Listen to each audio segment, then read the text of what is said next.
Hi there, I'm Dark Shades, broadcasting out of the UK. I've just finished watching Love Island. This is day 2. I'm not going to say I'm going to be doing it every day, but because it's not possible. But while I can, I will. And I just wanted to go through what I was feeling this evening. I'm wondering if you're feeling the same way. You can always subscribe to this channel, put the thumbs up, thumbs down, whatever you like. Now today, what stood out at me today? What stood out at me, I think, first of all, was Trey's behaviour. At first, I thought he was kind of, well, I can't even understand Trey too much. I mean, he has got a dodgy past, but his eyes light up every time a new woman comes in. I'm kind of worried about him and Justine because I'm trying to think, is he playing her just to have somebody to get in the bed with? And if somebody else comes in, is he just going to flip the coin? I've just got a funny feeling that that's what's going to happen. I mean, I know they vibe okay, but they don't vibe enough to get intimate and for him to throw her to the curb. I don't think she can take that because she's already struggling to get over Jeremiah. And the thing is with Jeremiah is that at least Jeremiah has got a little bit of respect. I've just got a funny feeling that Trey is just a smooth talker. That might just be me. He might prove me wrong. I mean, he did say that they're vibing well, but are they just vibing well because there are no other options at the moment? So yeah, I'm a bit concerned about that. Also, I was a bit concerned about Sally.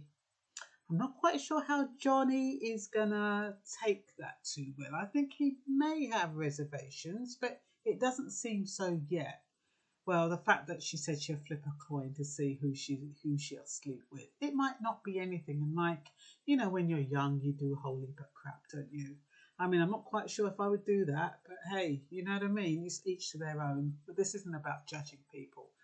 This is just about how people's lives and experiences affect your decision, whether or not it makes a difference, whether or not they'll still accept you, warts and all. Because ultimately, when you're thinking about Love Island, it's about acceptance, isn't it? It's about feeling accepted.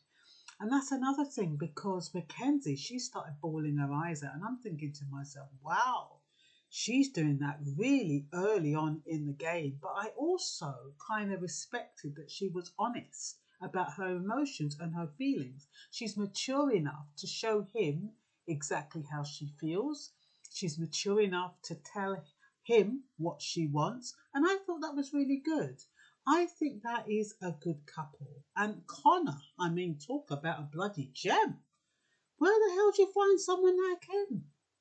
Not only is he fantastic looking, but he ain't screwing out, he ain't screwing everyone that walks.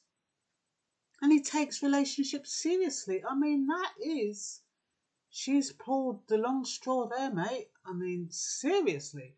And I think she's really nice. Not only is she attractive, but I think she's really, really nice, Mackenzie. And who knows, they might be the winning couple.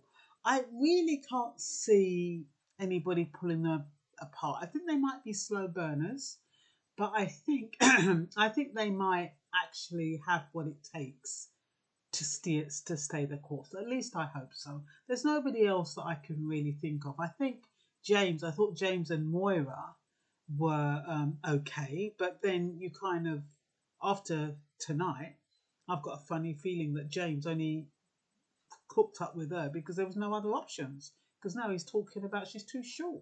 I think that's what he said when that girl, what is that pretty girl, Kirsten, when she was chatting him up. I mean, she's really pretty. She's really pretty. So yeah, that looks like it's going to be her and I'm getting all the names mixed up now. It's too many to remember. The cutie little boy who's been out with a woman twice his age. I mean, like he says, he's got the experience. He might be young in looks, but he's been around, I think. Anyway, from what he said. So I was just thinking that Rachel and Justine, they don't even look much different. I don't understand how Jeremiah Well, maybe it's just not the connection, but he doesn't fancy Justin, but he fancies Rachel. To me, they look almost the same. I mean, Rachel might be slightly lighter, but she ain't all that different. I really thought he didn't like black women. But the way he's behaving, it's like, I don't even know now. I think these men like anything that walks, anything that's available until something better comes along. And I think that's the name of the game. That is what Love Island's about. You take what you can while you can, and then you wait for something better to come in, and you look for something that's probably a little shade better than what you already have, and you just go with it for the time being. I think, what's his name? Jeremiah's head will turn. If somebody else comes in and wants him and they're really beautiful, that's what I think anyway. I mean, to be honest, I think the only person like Connor, his head won't turn. And at the moment, I think that's the only one whose head's not going to turn for now, unless Mackenzie does something outrageous. But I can't see her doing anything outrageous. I can't see it. So, yeah, what I was thinking is that connection is a fundamental human need, and they all just want to connect with someone. And that is why I think they end up just going with somebody just for the hell of it. And they feel as though they've got to lie to get what they want.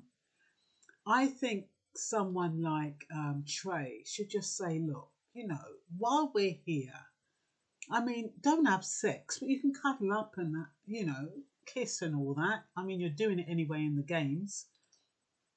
I would say, if it was me, I would say, look, we get on, we vibe okay. We can try and see how it goes. But I think that is what he said.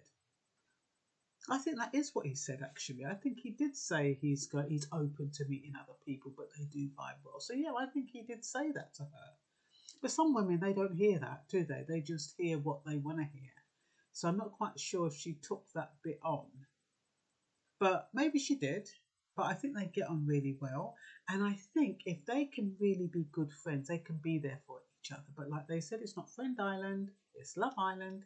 So we're going to have to see where they go with that. But I think it is important to be honest.